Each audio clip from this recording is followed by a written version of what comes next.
नमस्कार और स्वागत है आपका इस खास शो दिवाली से दिवाली तक में। मैं हूं अनुज सिंघल और मेरे साथ आज जुड़े हैं म्यूचुअल फंड इंडस्ट्री के दो दिग्गज, नीलेश शाह एमडी और CEO Kotak Mahindra asset management company से, और A Balasubramaniam MD and CEO Aditya Birla Sun Life mutual fund की तरफ से। आप दोनों का बहुत बहुत शुक्रिया यहाँ आने के लिए। और CNBC आवाज़ पर ये मेरा पहला दिवाली स्पेशल है, तो उसके गेस्ट बनने के लिए नीलेश भाई, Bala, thank you very much. Thank you Anuj भाई, आपको और आपके सभी दर्शकों को दिवाली की हार्दिक शुभकामनाएं। तो नीलेश भाई, मूड कैसा है? क्योंकि लास्ट दिवाली से इस दिवाली तक मार्केट ने बहुत कुछ झेला है। एक वॉर झेली है, लास्ट में कोविड से थोड़ी सी रिकवरी हो रही थी, वो झेला है, और भी काफ़ी FI की इतनी अग्रेसिव और ब्रूटल सेलिंग झेली है। उसके बाद भी मार्केट बहुत ज़्यादा गिरा नहीं है, इनफैक्ट काफ़ी हद तक आउट परफॉर्म किया है हमारी मार्केट ने। तो इस संवत में जब हम स्टेप कर रहे हैं, आप कैसा फील कर रहे हैं? पिछले साल के लिए अनुज भाई अगर एक शेर कहूँ, बिजलियों को जहाँ गिरने की ख्वाहिश थी, बिजलियों को जहाँ गिरने की ख्वाहिश थी, वहीं बंदों ने घरौंदा बनाया। वाह। लास्ट साल की मार्केट कुछ इस तरह रही, एक के बाद एक बिजली गिरती रही, और जो बंदा या बंदी वहाँ पे खड़ी रही, उसी ने पैसा बनाया है। अगला साल भी कुछ ऐसा ही लगता है। पिछले साल को जिन्होंने डिस्टर्ब किया मार्केट को, वो सारे फैक्टर अगले साल में भी रहने वाले हैं। रशिया यूक्रेन फरवरी से चालू हुआ, अब भी चालू है। इकोनॉमिक रिकवरी, बाहर के फैक्टर जैसे ऑयल प्राइस हुए, US फेड की इंटरेस्ट रेट मूवमेंट हुई, महंगाई की मार हुई, उससे इन्फ्लुएंस रहेंगे। तो ये सारे फैक्टर मार्केट को ज़रूर इम्पैक्ट करते रहेंगे।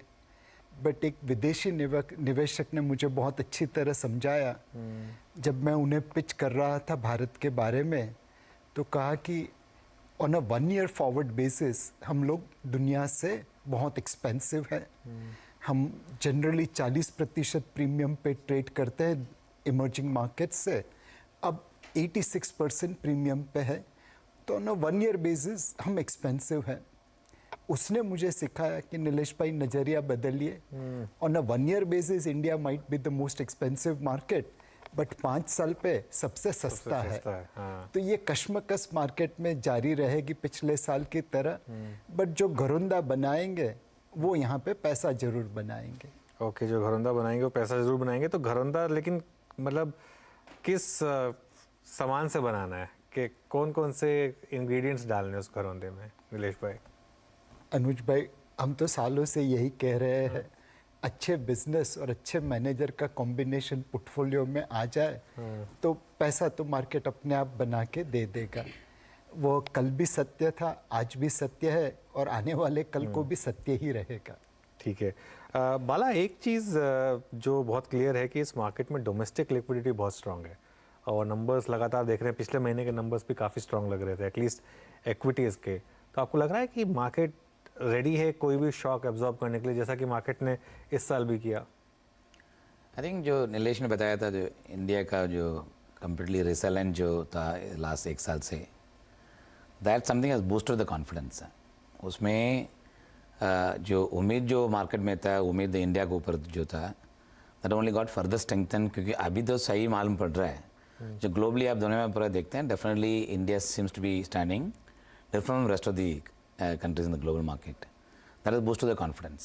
Second is जो इन्फ्लेशन, महंगाई का जो फाइट जो ग्लोबली चल रहा है, इंडिया में भी इन्फ्लेशन क्या है, but is not as big as what you see in overseas market, that I can further boost the confidence of people.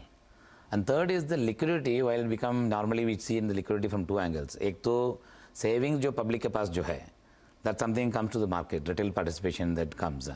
Second is the liquidity, जो मनी मार्केट में लिक्विडिटी जो है, दोनों में आप देखेंगे तो the money that is in hands of people is only rising, क्योंकि इंटरेस्ट रेट बढ़ने के बाद भी उतना ऐसा अट्रैक्टिव नहीं हुआ that people out actually move away from market to actually somewhere else.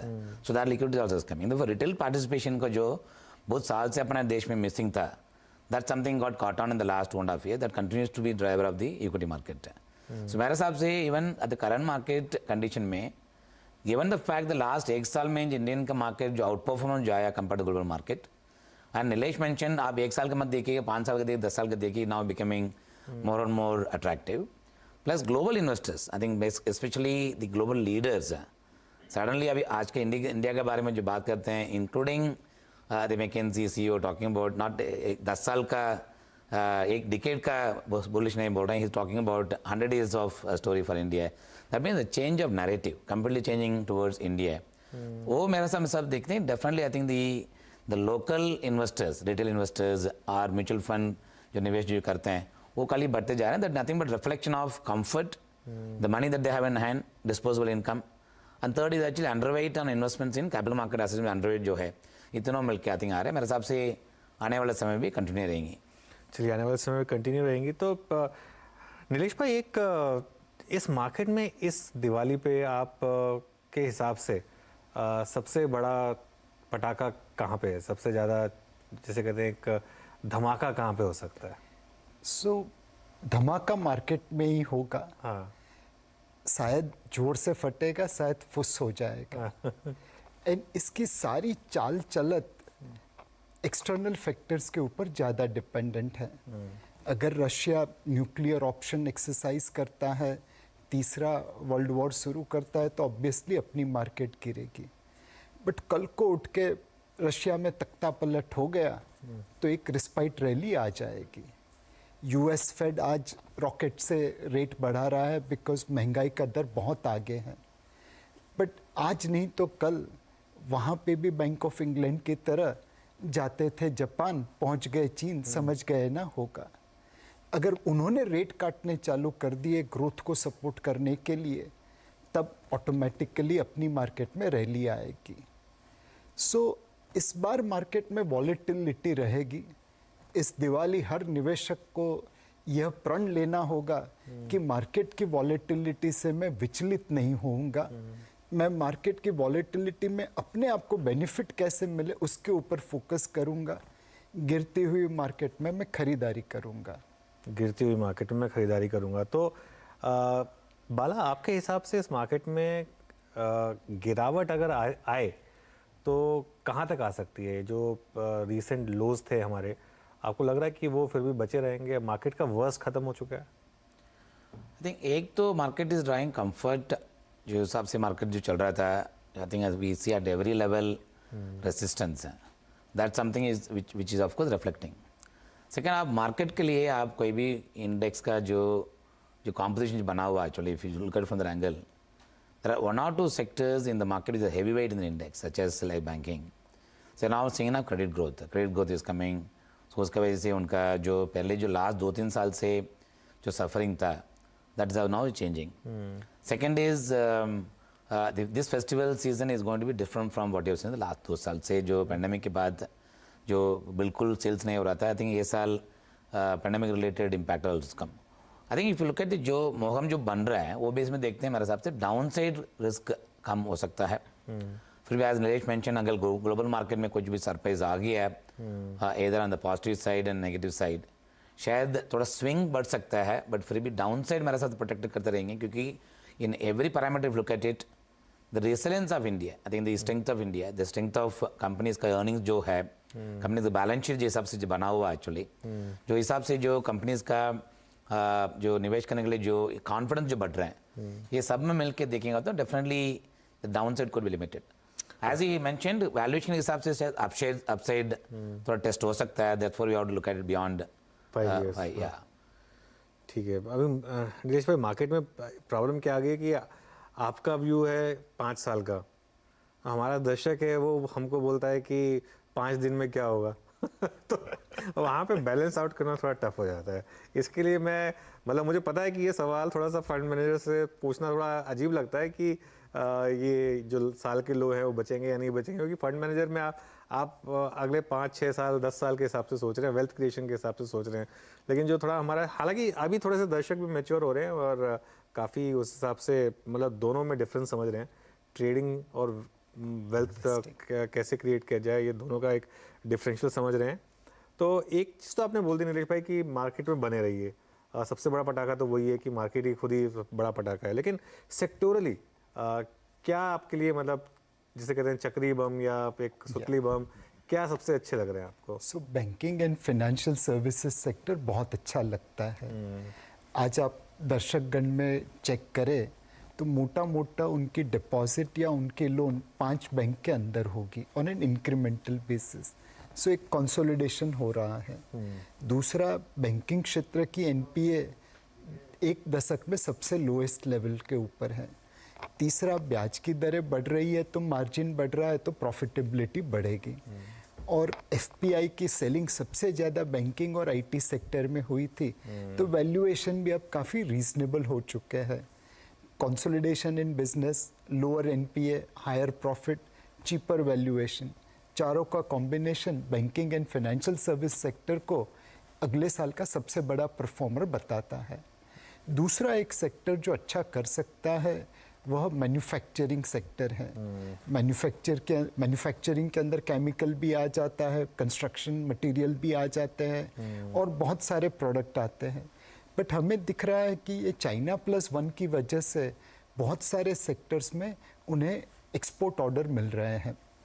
सरकारी खर्चा तो चालू ही है, प्राइवेट सेक्टर इंडिया में कैपेक्स पे उतारू है, ऊपर से एक्सपोर्ट ऑर्डर मिल रहे हैं। तो ये तीन चीज़ों का कॉम्बिनेशन करिए तो मैन्युफैक्चरिंग क्षेत्र में वॉल्यूम बढ़ेगा तो ऑपरेटिंग लेवरेज आएगा तो मार्जिन बढ़ेगा। तो ओवरऑल ये दोनों सेक्टर मार्केट को आउट परफॉर्म करते हुए अगले संवत में दिखते हैं।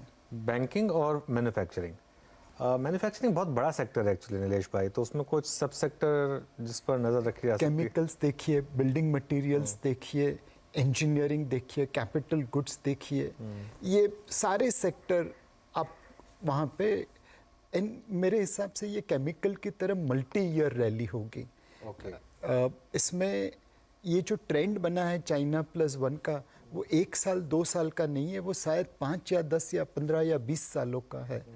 तो उसकी वजह से ये सारे क्षेत्र में जहाँ पे एक company exports market, government sector और प्राइवेट सेक्टर तीनों को सर्विस करती हो, उसमें निवेश करना चाहिए। ठीक है, समझ गया। बाला, आप कहाँ बुलिश हैं इस समय, कहाँ बेट ले रहे हैं? No, एक तो एज नीलेश मेंशन, बैंकिंग और फाइनेंस सेक्टर में मेरे हिसाब से जो ग्रोथ एक्सपेक्टेशन के हिसाब से, जो वैल्यूएशन के हिसाब से बहुत अच्छा लग रहा है। Automobile sectors there is a revival, क्योंकि the economy start picking up once good moments चालू हो जाते हैं। We already seeing improvement in the auto sectors. तीसरा एक actually consumer durables. I think spending the जो service sector specially other than IT and banking, hotel industries, tourism sector, उसमें सब में रिवाइवल एक्चुअली। एक तो द फेस्टिवल सीजन चालू होके विद इंक्रीज इन ट्रैवल, मेरे हिसाब से even that sector specially the hotel as an industry will see revival in the business, and the public at large is spending money will also lead to an increase in spending on consumer durables. So that also something मेरे हिसाब से pickup होना चाहिए. Auto is one sector, there is a direct correlation to the economic revival and the demand that is coming in. Last 2-3 साल से कोई खर्चा नहीं किया actually. Now we are seeing actually the income level, economic model, especially somebody who owns a truck. The economic model actually is far better today. So that also मेरे हिसाब से sectors should get to see revival. Okay, Nilesh भाई, auto बाला ने बोला, आपने नहीं बोला, क्योंकि आप ऑलरेडी ऑटो में ओवर एक्सटेंडेड है इसके लिए, या फिर कोई और कारण है? और जो एक क्या आपको लगता है कि एक जो लो हैंगिंग फ्रूट था वो अब कट चुका है वहाँ से, या फिर अभी मतलब प्लग हो चुका है, या फिर अभी थोड़ा बाकी है उसमें? नहीं, मैंने कुछ सेक्टर बाला के लिए भी रखे थे। मुझे मालूम है बाला की सोच क्या है, जैसे उसे मेरी सोच मालूम होगी। तो जैसे बाला ने बताया वैसे ऑटोमोबाइल सेक्टर भी अच्छा लगता है। 2 व्हीलर है, पैसेंजर व्हीकल है और कमर्शियल व्हीकल है।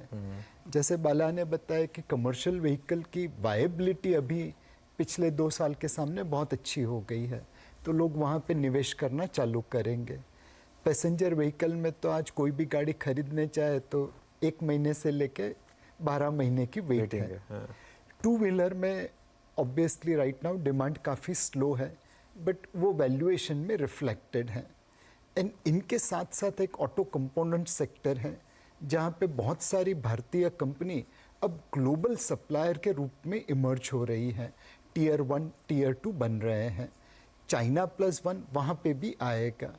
सो ये सारी चीज़ों को अगर आप कंबाइन करके देखें तो ऑटोमोबाइल क्षेत्र में हमें लगता है कि यहाँ पे निवेश करना चाहिए। हम जैसे आपने बताया वैसे ओवरवेट है इस सेक्टर में passenger vehicle and commercial vehicle की साइड के ऊपर, बट ओवरऑल लगता है कि ऑटो और ऑटो कंपोनेंट्स दोनों अगले साल मार्केट को आउट परफॉर्म कर सकता है। एक और बेनिफिट जो ऑटो सेक्टर को मिल सकता है वो रुपये का है। Rupee has depreciated compare to से लास्ट ईयर, तो उसका बेनिफिट भी जो एक्सपोर्ट ओरिएंटेड कंपनीज है उनको मिलने लगेगा।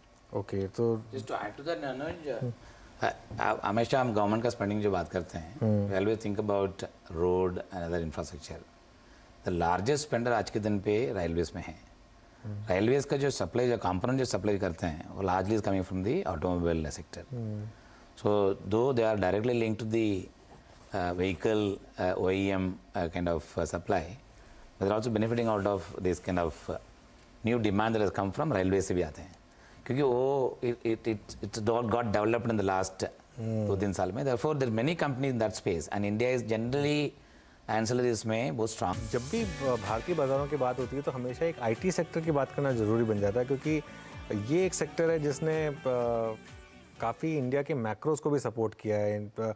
जितना डॉलर इनफ्लो आईटी सेक्टर की वजह से आता है, नीलेश भाई, अगर वो नहीं होता तो आपका एक व्यू था कि शायद हमारी भी हालत थोड़ी पतली हो सकती थी, जैसे हमने श्रीलंका में देखी या बाकी कंट्रीज़ में देखी।